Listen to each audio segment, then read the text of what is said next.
So it's no secret that GameStop wants to get into the retro game scene harder than they've ever have. Um, we've already been able to purchase retro games from their website for a long time now, and that's not a new thing at all. I've actually purchased a couple GameCube games on there, and the quality varies. Like sometimes you never get cases, or sometimes you get complete in box games. That never really happens with all the old cartridge games, but sometimes with like PlayStation 2 and GameCube, I guess you can consider those retro now. It kind of makes me feel a little older than I actually am. But those have only been available on their website for a little while. And now we're starting to see new evidence. I don't really have permission to use the pictures from anyone that have taken pictures of their local GameStop stores, so I won't be using any photos. But they're out there.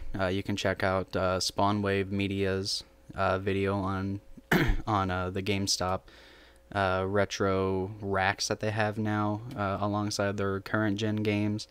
Um, and I don't believe that my local GameStop will actually be carrying retro games. They have like original Nintendo DS games, but I don't really consider those retro at all at this point. But I asked my local GameStop representative earlier today, actually, if their store would be considering carrying retro games and what the logistics of all that is. And what he informed me is that the stores that are getting retro games are actually what they call 50/50 stores. And his little short explanation of 50/50 stores are the ones that carry around the same amount of video games as they do the little collectible items. So all the stuff, all the Think Geek items and backpacks and socks and shirts and things like that. Those will actually start carrying retro games, and I believe that more and more stores of that nature will be carrying games from the 80s and 90s and early 2000s now. And I kind of just wanted to, I guess, discuss whether that's a good idea or not for GameStop, and whether or not it'd be a good idea for someone who is into retro game collecting or just wants to buy a couple games. And there's a couple answers that I have for these questions. Is it a good idea for GameStop? I don't know.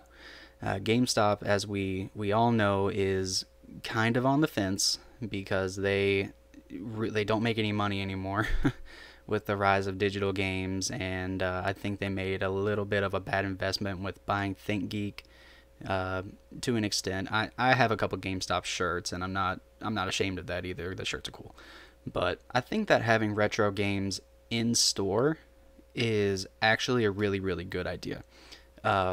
People that go and try to collect retro games don't particularly always like the kind of like a gambling nature of buying retro games on the internet without being able to see exactly what you're getting. For example, I can go on GameStop's website and I can go purchase a GameCube game, an expensive GameCube game like something like Skies of Arcadia for like $80 to $100, and I never know if I'm gonna get just the disc or the case or the manual or what have you. It's kind of like a luck of the draw. Maybe you get all of that stuff, or maybe you just get the loose disc and you paid $80 for a loose disc. I don't really think that that's the greatest value in gaming at all. But having racks in a store alongside all the current gen consoles, and you can look at exactly what you're going to buy, is a little compelling to me, actually. I do a lot of retro game shopping at a local store, and I don't agree with some of their prices, honestly. Like, but you know, stores have to make money, and I understand that, and I would be willing to pay a little bit of a premium, like a $5 premium or whatever, to not have to wait around for it to get to me, and I can just have it then and there. I recently just bought Final Fantasy III for the SNES, and I paid like $55 for it, and I thought that that was a fair price because of the rarity, and I got to take it home with me that day and play it, and I thought that that was great. So the idea of GameStops carrying these types of games is awesome to me, really. because there's GameStops all over the place around me. There's only one of these retro game stores that's around me, but there's a million GameStops. So being able to go into any one GameStop and then going like 3 miles down the road and checking out another GameStop's retro game selection is a great idea, in my opinion. Um, I'm looking to build my GameCube and my SNES collection, so walking around to different GameStop stores just to look for those, it sounds great to me. But a lot of people are a little bit on the fence about these things because of the pricing of these games. Sometimes, some games are priced right where they should be, and that's great. Like matching eBay prices is wonderful in my opinion because you get it right there, and you don't have to pay for shipping or anything. And then some games are a little too expensive. Like I saw the picture that Spawnwave Media posted in his video, and they were selling Mario Kart 64 for like $65, and that's way too expensive for Mario Kart 64. No matter how much you like that game, it's not worth $65 in my opinion.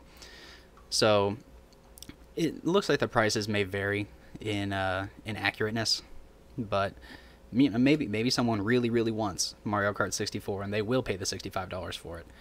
I guess that's up to them, but I certainly wouldn't. So I do think that GameStop having these retro games in stock, no, I guess no matter the price, just shows that they're actually dedicated, or at least starting to be more dedicated to gaming rather than the gaming collectibles. Having games in a game store is key, and obviously. So is this a good move for GameStop as a company? That's a little tough to say, but going by what I've seen on the surface, I would say, yeah, I think it is a good thing. Carrying more games in a store called GameStop is obviously step one, and there is a market for people who want to buy retro games, and if they don't have to go out of their way to some random store on the corner just to see if they have something that they want, or see what the prices are, or maybe they just have a GameStop like right down the street from their house like I do. It's a good way to drive in customers, and whether or not a customer picks up a retro game that they came in for, they could look around and want to buy something else, maybe something current like a Switch game or a PS4 game, or even go back a generation and buy an Xbox 360 game that they can play on their Xbox One. I think that's a good business move. It's a balance between the people that come in to buy retro games and maybe they want to buy something for their current system, or someone who wants to go in and buy or pre-order a game like a current game, and then they see Super Mario World on the SNES for $12 and they go buy it. I think that's a great way to drive in foot traffic. That's awesome.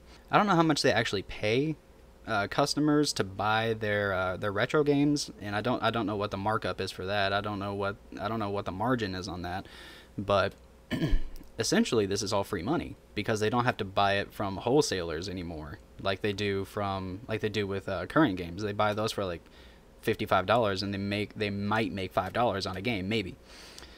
So I do think that this could be a good move for GameStop, but it's a little questionable as to why they would only put it in these 50/50 stores. If the GameStop representative actually gave me accurate information, I hope he did, because I did go into GameStop looking around for retro games, and all I could find were Nintendo DS games at that point.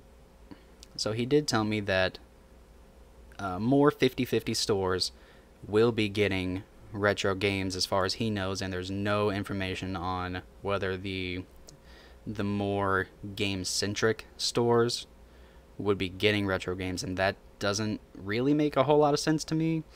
Maybe the 50/50 stores make less money because they have more clothing and statues and poor quality lighting.